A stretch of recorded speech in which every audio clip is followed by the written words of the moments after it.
ইনসাফের প্রতীক মুসলমানদের দ্বিতীয় খলিফা আমিরুল মুমিনিন হযরত ওমর ফারুক রাদিয়াল্লাহু তাআলা আনহু, যিনি ব্যক্তিগতভাবে জনগণের অবস্থা পর্যবেক্ষণের জন্য রাতের আধারে বা দিনের আলোয় ছদ্মবেশে ঘুরে বেড়াতেন, তেমনই এক কাজে বের হয়েছিলেন।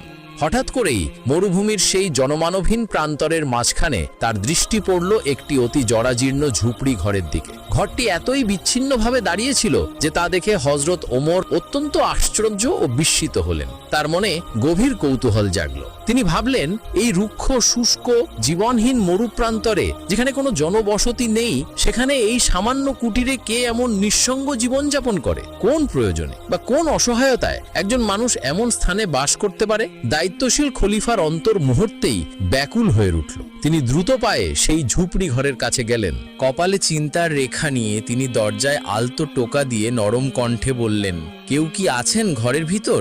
আল্লাহর বান্দা, একটু সাড়া দিন। কিছুক্ষণের মধ্যেই সেই ঝুপড়ি ঘরের ভেতর থেকে একজন অত্যন্ত বয়স্ক, শীর্ণকায়া এবং দুর্বল বৃদ্ধা মহিলা ধীরে ধীরে বের হয়ে আসলেন। বার্ধক্যের ছাপ তার সর্বাঙ্গে স্পষ্ট, চোখে মুখে কষ্টের কালো ছায়া। বৃদ্ধা মহিলাটি, যিনি সাধারণত লোকজনের সাথে মেলামেশার সুযোগ পেতেন না, খলিফাকে এর আগে কখনো দেখেননি। বৃদ্ধাটি আগন্তুককে চিনতে না পেরে সন্দেহের দৃষ্টিতে তাকে নিরীক্ষণ করলেন এবং কিছুটা জড়তা নিয়ে জিজ্ঞেস করলেন, কে আপনি? এই জনশূন্য প্রান্তরে কেনই বা এসেছেন? হযরত ওমর রাদিয়াল্লাহু তাআলা আনহু নিজেকে সাধারণ পথচারী হিসেবে পরিচয় দিলেন এবং আন্তরিকতা ভরে বৃদ্ধাটির প্রতি তার প্রশ্ন ছুড়ে দিলেন, হে বুড়িমা, এই ধুধু মরুভূমির মাঝে এই একাকী ঝুপড়ি ঘরে আপনি একাই বসবাস করেন?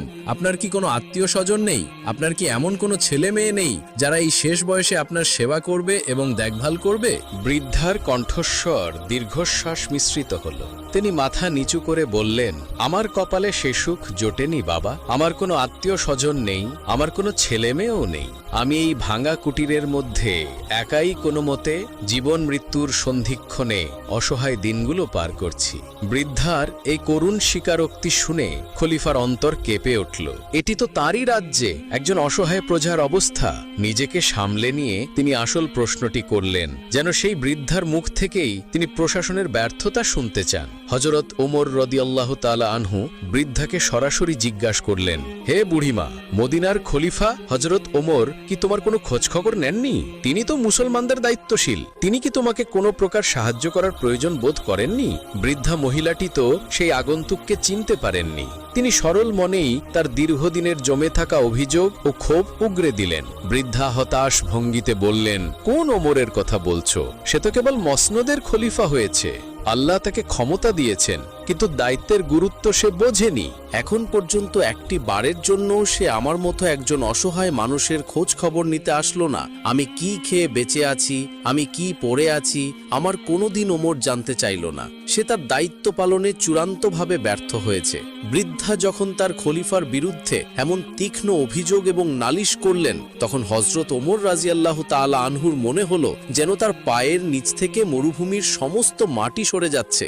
আসমানটা যেন তার মাথার উপর ভেঙে পড়বে। পৃথিবীর সমস্ত ভার যেন মুহূর্তেই তার কাঁধে চেপে বসেছে। তার মনে হলো এই বৃদ্ধার অভিযোগটি সামান্য নয়। তিনি ভাবলেন, এই বুড়ি আজ আমার সামনে অভিযোগ করেছে, কিন্তু এর চাইতেও ভয়াবহ হবে যদি কিয়ামতের দিন হাসরের ময়দানে দাঁড়িয়ে বিচারক আল্লাহ রাব্বুল আলামিনের সামনে এই অসহায় বৃদ্ধা আমার বিরুদ্ধে এই একই অভিযোগ উত্থাপন করেন। সেদিন তো কোনো অজুহাত চলবে না। সেদিন আল্লাহ পাকের নিকট তাকে এই অবহেলার জন্য জবাবদিহি করতেই হবে। তার চোখ ছলছল করে উঠল। হযরত ওমর রাদিয়াল্লাহু তাআলা আনহু তখনও অত্যন্ত বিনয়ের সাথে বৃদ্ধার সাথে কথা বলছিলেন। ঠিক সেই সময়ে একই পথ দিয়ে যাচ্ছিলেন হযরত ওমরের অত্যন্ত আস্থাভাজন ও প্রিয় সঙ্গী, ইসলামের চতুর্থ খলিফা হযরত আলী রাদিয়াল্লাহু তাআলা আনহু। দূর থেকে খলিফা হযরত ওমর রাদিয়াল্লাহু তাআলা আনহুকে এমন নির্জন স্থানে একজন বৃদ্ধার সাথে গভীর মনোযোগের সাথে কথা বলতে দেখে হযরত আলী রাদিয়াল্লাহু তাআলা আনহু কিছুটা আশ্চর্য হলেন। তিনি কৌতূহলী হয়ে সেদিকে গেলেন এবং সেখানে পৌঁছে সাথে সাথেই খলিফাকে লক্ষ্য করে সম্মানসূচক সালাম জানালেন। আসসালামু আলাইকুম ইয়া আমিরুল মুমিনিন। হযরত আলী রাদিয়াল্লাহু তাআলা আনহু যখনই সেই সম্মানের পদবি আমিরুল মুমিনিন উচ্চারণ করলেন, তখন সেই বৃদ্ধা মহিলা অত্যন্ত চমকে গেলেন। তার চোখ দুটো বিস্ফারিত হলো, কারণ সেই মুহূর্তেই তিনি পরিষ্কার বুঝতে পারলেন যেই মানুষটির বিরুদ্ধে তিনি এতক্ষণ অবহেলার অভিযোগ করছিলেন, তিনিই আসলে মুসলমানদের শাসক। তিনি আর কেউ নন, তিনি স্বয়ং আমিরুল মুমিনিন হযরত ওমর রাদিয়াল্লাহু তাআলা আনহু। বুড়ি চিন্তা করতে লাগলেন, হায় হায়, আমি কি করেছি? আমি ওমরেরই সামনে দাঁড়িয়ে ওমরেরই বদনাম করেছি।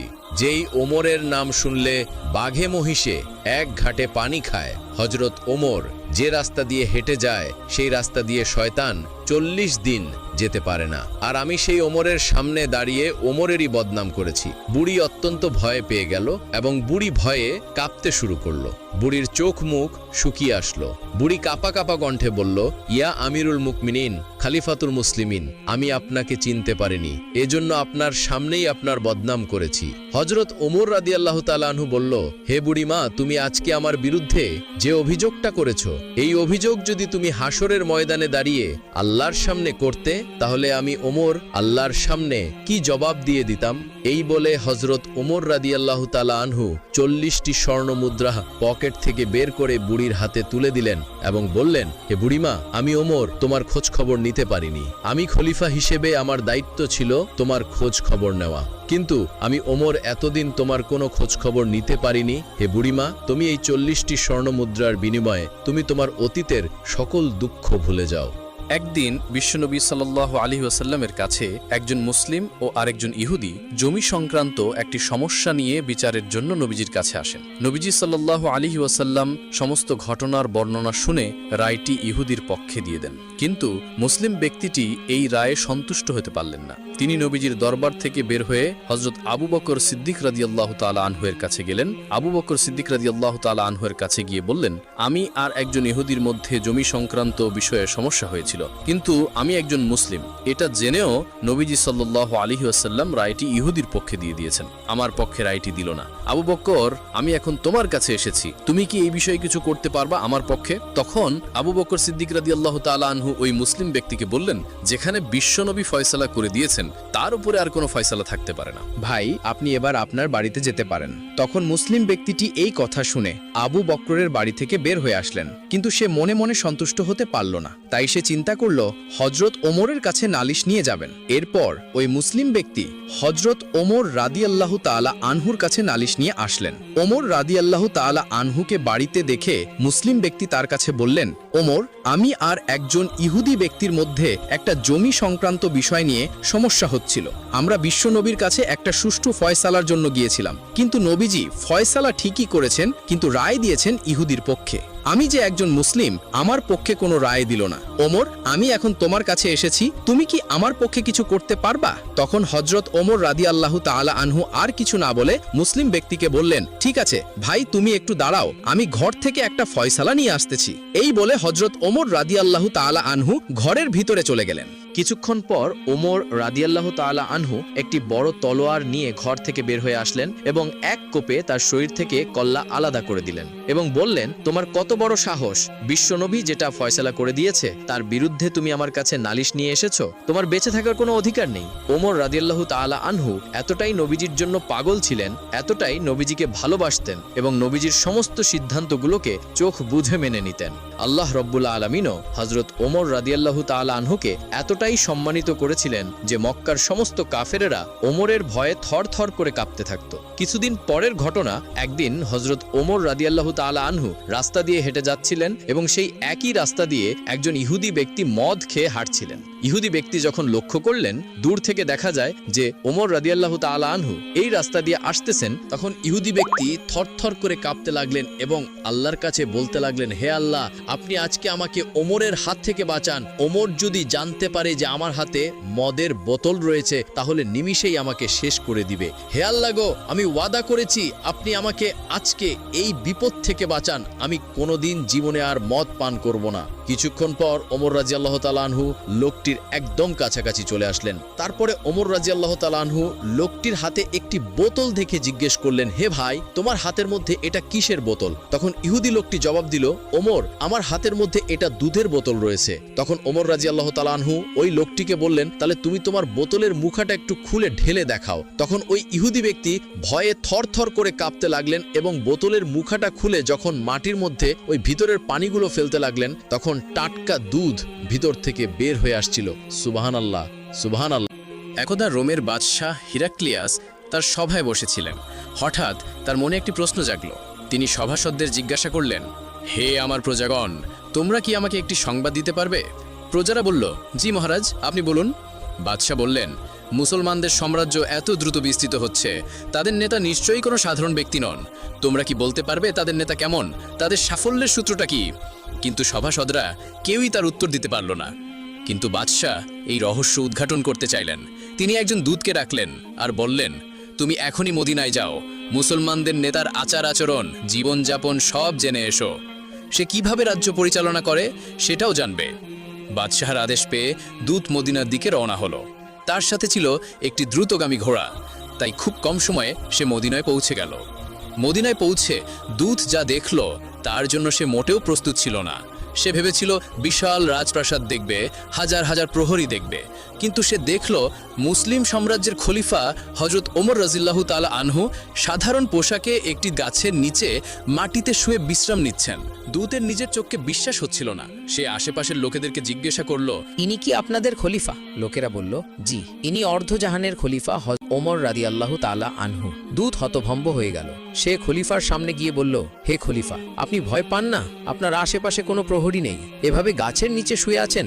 যদি কোনো শত্রু এসে আক্রমণ করে? হযরত ওমর রাদিয়াল্লাহু তাআলা আনহু মুচকি হেসে বললেন, আমি জনগণের উপর অত্যাচার করিনি, আমি ন্যায় বিচার প্রতিষ্ঠা করেছি। যারা ন্যায়ের পথে চলে তাদের প্রহরীর দরকার হয় না। এই কথা শুনে দূত আর কিছু না বলে নিজের রাজ্যে ফিরে গেল।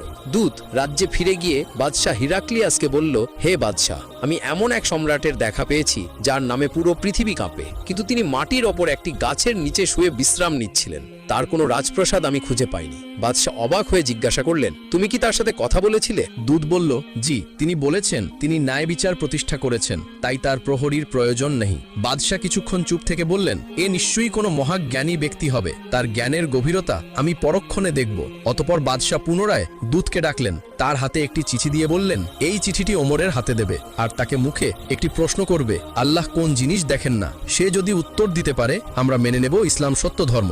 দূত আবার মদিনার দিকে রওনা হলো। সে দেখল হযরত ওমর রাদিয়াল্লাহু তাআলা আনহু সভাসদদের নিয়ে আলোচনা করছেন। হযরত ওমর রাদিয়াল্লাহু তাআলা আনহু দূতকে ডেকে বললেন, হে দূত, এবার কেন এসেছো? দূত সালাম জানিয়ে বলল, হে অর্ধজাহানের বাদশাহ, রোমের বাদশাহ হিরাক্লিয়াস কয়েকটি প্রশ্ন পাঠিয়েছেন আর একটি প্রশ্ন মুখে বলতে বলেছেন। আপনি উত্তর দিতে পারলে তিনি ইসলাম গ্রহণ করবেন। হযরত ওমর রাদিয়াল্লাহু তাআলা আনহু বললেন, তোমার প্রশ্নগুলো বলো। অতঃপর দূত এক একে প্রশ্ন করতে লাগলো। 1, পৃথিবীর কোন স্থানে সূর্যের আলো মাত্র একবারই পড়েছে? 2, কোন গাছ পানি ছাড়াই জন্মেছিল? 3, কোন বস্তুর মুখ আছে কিন্তু দেহ নেই? 4, কোন গাছের ছায়া 100 বছরেও শেষ হয় না? 5, হাত পা নেই কিন্তু সব সময় চলাফেরা করে, এমন জিনিস কি? 6, জান্নাতে মানুষ খাবে কিন্তু প্রস্রাব পায়খানা হবে না, পৃথিবীতে এর উদাহরণ কি? 7, জান্নাতের তালা এবং চাবির আকৃতি কেমন? এরপর দূত বলল, বাদশাহ মুখে যে প্রশ্নটি করতে বলেছেন তা হলো, আল্লাহ তাআলা তো সবকিছুই দেখেন, তো এমন কি আছে যা তিনি দেখেন না? আরেকটি প্রশ্ন, কোরআনে তো সবকিছুই আছে, এমন কি আছে যা কোরআনে নেই? শেষের প্রশ্নগুলো শুনে হযরত ওমর রাদিয়াল্লাহু তাআলা আনহু রেগে গেলেন। তিনি বললেন, সৃষ্টিকর্তা সম্পর্কে এমন কথা বলার সাহস তোমাকে কে দিয়েছে? দূত ক্ষমা চেয়ে বলল, এগুলো আমার কথা নয়, বাদশাহের প্রশ্ন। হযরত ওমর রাদিয়াল্লাহু তাআলা আনহু উপস্থিত সবাইকে জিজ্ঞাসা করলেন, তোমাদের মধ্যে কেউ কি এর উত্তর জানো? সবাই চুপ করে রইল। তখন একজন দাঁড়িয়ে বলল, হুজুর, এই প্রশ্নের উত্তর একমাত্র হযরত আলী রাদিয়াল্লাহু তাআলা আনহু দিতে পারেন। অতঃপর সেই দূতকে হযরত আলী রাদিয়াল্লাহু তাআলা আনহু এর কাছে পাঠানো হলো। দূত হযরত আলী রাদিয়াল্লাহু তাআলা আনহুকে সব প্রশ্ন খুলে বলল। হযরত আলী রাদিয়াল্লাহু তাআলা আনহু এক এক করে উত্তর দিতে লাগলেন। তোমার প্রথম প্রশ্নের উত্তর, হযরত মুসা আলাইহি ওয়াসাল্লামের জন্য সমুদ্রের মাঝে যে রাস্তা তৈরি হয়েছিল সেখানে সূর্যের আলো মাত্র একবারই পড়েছিল। দ্বিতীয় প্রশ্নের উত্তর, হযরত ইউনুস আলাইহি ওয়াসাল্লাম মাছের পেট থেকে বের হওয়ার পর আল্লাহর রহমতে পানি ছাড়াই একটি লাউ গাছ জন্মেছিল। তৃতীয় প্রশ্নের উত্তর, জাহান্নামের আগুন যার মুখ আছে কিন্তু হাত পা নেই। চতুর্থ প্রশ্নের উত্তর, জান্নাতের সাজারাতুর তওবা নামক এক বৃক্ষ যার ছায়া 100 বছরেও শেষ হবে না। পঞ্চম প্রশ্নের উত্তর, পানি যার হাত পা নেই কিন্তু সর্বদা প্রবাহমান। ষষ্ঠ প্রশ্নের উত্তর, শিশু যেমন মাতৃগর্ভে পানাহার করে কিন্তু তাদের প্রস্রাব পায়খানা হয় না, জান্নাতের উদাহরণটিও তেমনি। সপ্তম প্রশ্নের উত্তর, জান্নাতের তালা হলো শিরক আর চাবি হলো তাওহীদের সাক্ষ্য। এবার তোমার বাদশাহের প্রশ্ন, আল্লাহ সুবহানাহু ওয়া তাআলা কি দেখেন না? শুনো হে দূত, আল্লাহ স্বপ্ন দেখেন না, কারণ তিনি কখনো ঘুমান না বা তন্দ্রাচ্ছন্ন হন না। আর তোমার শেষ প্রশ্ন, পবিত্র কোরআনে কি নেই? পবিত্র কোরআনে মিথ্যা নেই। অতঃপর সেই দূত সব উত্তর শুনে অবাক হয়ে গেল। সে আলী রাদিয়াল্লাহু তাআলা আনহুকে সালাম জানিয়ে রাজ্যে ফিরে গেল এবং বাদশাহ সব খুলে বলল। বাদশাহ হতভম্ব হয়ে বললেন, মুসলিম শাসক আমার ধারণার থেকেও অধিক জ্ঞানী। যেই মুহাম্মদ সাল্লাল্লাহু আলাইহি ওয়াসাল্লাম তাদের শিক্ষা দিয়েছেন তার ধর্ম মিথ্যা হতে পারে না। আমি লোকমুখে ঠিকই শুনেছি মুহাম্মদ জ্ঞানের শহর এবং আলী তার দরজা। হে লোক সকল, তোমরা শুনে রাখো, মুহাম্মদের ধর্মই একমাত্র সত্য ধর্ম এবং আমি সাক্ষ্য দিচ্ছি যে মুহাম্মদ সাল্লাল্লাহু আলাইহি ওয়াসাল্লাম আল্লাহর রাসূল। হযরত উমর রাদিয়াল্লাহু তাআলা আনহুর আরও একটি ঘটনা। হযরত উমর রাদিয়াল্লাহু তাআলা আনহু হযরত মুহাম্মদ সাল্লাল্লাহু আলাইহি ওয়াসাল্লামকে অনুসরণ করে তালি লাগানো জামা পরতেন। যখন তিনি মুসলমানদের প্রাণকেন্দ্র বাইতুল মুকাদ্দাস জয় করার জন্য বের হয়েছিলেন, সে সময় তার পরিহিত জামায় 17টি তালি লাগানো ছিল। যখন তিনি তালিযুক্ত জামা পরিহিত অবস্থায় জেরুজালেমের উদ্দেশ্যে রওনা হয়েছিলেন, তখন সাহাবাদের মধ্য হতে কেউ একজন হযরত আলী রাদিয়াল্লাহু তাআলা আনহুকে বলল, ইয়া আলী, হযরত উমর রাদিয়াল্লাহু তাআলা আনহুকে বলুন অন্তত আজকের দিনে তিনি তালিযুক্ত কাপড় খুলে একটু ভালো কাপড় পরিধান করার জন্য, কারণ তিনি ইহুদি খ্রিস্টানদের দেশে যাচ্ছেন। তারা হয়তো আমিরুল মুমিনিনকে দেখে বিরূপ মন্তব্য করতে পারে। তারা তিরস্কার করে বলতে পারে যে মুসলমানগণ খলিফার জন্য একজোড়া ভালো কাপড়ের ব্যবস্থাও করতে পারেনি। আপনি খলিফাকে বুঝিয়ে বলুন। সাহাবাদের পীড়াপিড়িতে হযরত আলী রাদিয়াল্লাহু তাআলা আনহু কথাটি বলার জন্য হযরত উমরের কাছে গেলেন, কিন্তু এমন কথা বলার সাহস পেলেন না তিনি, কারণ হযরত উমর রাদিয়াল্লাহু তাআলা আনহু এমনিতেই গরম মেজাজের ছিলেন। তার উপর এমন স্পর্শকাতর বিষয়ে মুখটাই বা খুলবেন কিভাবে? অনেক চেষ্টা করলেন কিন্তু কোনোভাবেই বলতে পারলেন না। ফিরে এলেন সাহাবাদের কাছে এবং নিজের অপারগতা প্রকাশ করলেন। হযরত আলী রাদিয়াল্লাহু তাআলা আনহু বললেন, আমি যখন বলার জন্য তার কাছে গিয়েছি তখন কথা বলার শক্তি হারিয়ে ফেলেছি। এবার সাহাবাগণ পরামর্শ করলেন, তাহলে এই কথা খলিফার কাছে কে বলতে পারে? সকলেই খেয়াল পেশ করল হযরত আয়েশা রাদিয়াল্লাহু তাআলা আনহা এবং হযরত হাফসা রাদিয়াল্লাহু তাআলা আনহা বলতে পারবেন। তারা সকলে মিলে হযরত হাফসা রাদিয়াল্লাহু তাআলা আনহার কাছে গেলেন। হযরত হাফসা রাদিয়াল্লাহু তাআলা আনহা বললেন, আমি আল্লাহর রসুলের স্ত্রী এবং খলিফা ওমরের মেয়ে, কিন্তু আমার পিতাকে এই কথা বলার সাহস আমার নেই, আমি এই কথা বলতে পারবো না। তখন হযরত আয়েশা রাদিয়াল্লাহু তাআলা আনহা বললেন যে তিনি এই কথা হযরত ওমর রাদিয়াল্লাহু তাআলা আনহুকে বলতে পারবেন। সাহাবায়ে কেরাম হযরত আয়েশা রাদিয়াল্লাহু তাআলা আনহার কাছে দরখাস্ত করলেন। অতঃপর তিনি হযরত ওমর রাদিয়াল্লাহু তাআলা আনহুকে ডেকে পাঠালেন। হযরত ওমর রাদিয়াল্লাহু তাআলা আনহু হযরত আয়েশা রাদিয়াল্লাহু তাআলা আনহার পয়গাম পাওয়ার সাথে সাথেই উপস্থিত হলেন। ভারত উপমহাদেশের বিখ্যাত হাদিস বিশারদ শাহ ওয়ালিউল্লাহ মুহাদ্দিসে দেহলভী রহমতুল্লাহি আলাইহি একটি গ্রন্থে লিখেছেন যে হযরত ওমর রাদিয়াল্লাহু তাআলা আনহু আম্মাজান আয়েশা রাদিয়াল্লাহু তাআলা আনহার সামনে দুজানু হয়ে বসে পড়লেন। আয়েশা রাদিয়াল্লাহু তাআলা আনহা বললেন, হে আমিরুল মুমিনিন, আপনি যেহেতু খ্রিস্টানদের রাজ্যে যাচ্ছেন, এজন্য আপাতত এই তালিযুক্ত জামা পরিত্যাগ করে অন্য একটি ভালো জামা পরিধান করুন। আম্মাজান আয়েশা রাদিয়াল্লাহু তাআলা আনহার কথা শেষ হতে না হতেই খলিফাতুল মুসলিমিন কেঁদে ফেললেন। আয়েশাকে বললেন, আম্মা, আপনি কি আমাকে রাসূল সাল্লাল্লাহু আলাইহি ওয়াসাল্লাম থেকে দূরে সরিয়ে দিতে চাচ্ছেন? আপনার কি রাসূলের সাথে কাটানো সেই দিনগুলোর কথা মনে নেই যে দিনের পর দিন নবীজি সাল্লাল্লাহু আলাইহি ওয়াসাল্লাম উপবাস থেকেছেন? 3 দিন পর্যন্ত নবী করিম সাল্লাল্লাহু আলাইহি ওয়াসাল্লামের চুলায় আগুন জ্বলেনি। হে আয়েশা, আপনার কি সেই দিনগুলোর কথা মনে নেই যে নবী করিম সাল্লাল্লাহু আলাইহি ওয়াসাল্লাম তালিযুক্ত কাপড় পরিধান করেছেন? আম্মাজান, ওমর এই ছেঁড়াফাটা তালিযুক্ত পোশাক পরে যে স্বাদ অনুভব করে তা বোঝানো সম্ভব নয়। আমি আর অন্য কিছুতেই এমন স্বাদ অনুভব করি না। সিরাতের কিতাবসমূহে লিপিবদ্ধ রয়েছে যে খলিফা হযরত ওমর রাদিয়াল্লাহু তাআলা আনহু যখন রাসূল সাল্লাল্লাহু আলাইহি ওয়াসাল্লামের অস্বাচ্ছন্দ্যের কথা আলোচনা করতেন, তখন হযরত আয়েশা এবং হযরত হাফসা দুজনেই অঝরে কাঁদছিলেন। অতঃপর খলিফাতুল মুসলিমিন হযরত ওমর রাদিয়াল্লাহু তাআলা আনহু তালিযুক্ত কাপড় পরিধান করেই মুসলমানদের প্রাণকেন্দ্র বাইতুল মুকাদ্দাস বিজয় করার জন্য বের হন।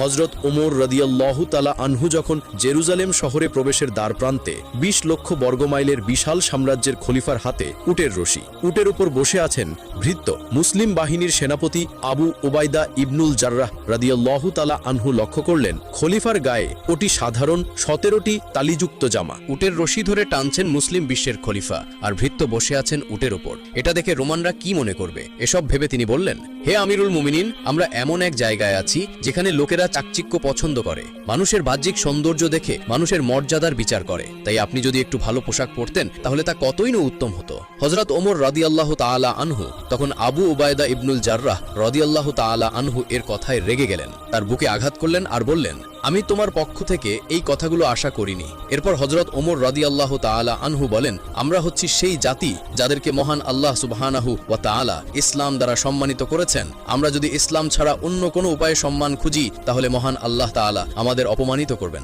প্রিয় দর্শক, এই ছিল আমাদের আজকের ভিডিও। আমাদের ভিডিওটি কেমন লাগলো একটি লাইক দিয়ে কমেন্ট করে জানাবেন এবং পরবর্তী ভিডিও পেতে আমাদের চ্যানেলটি অবশ্যই সাবস্ক্রাইব করবেন। আপনারা সকলেই ভালো থাকুন, সুস্থ থাকুন। আল্লাহ হাফেজ।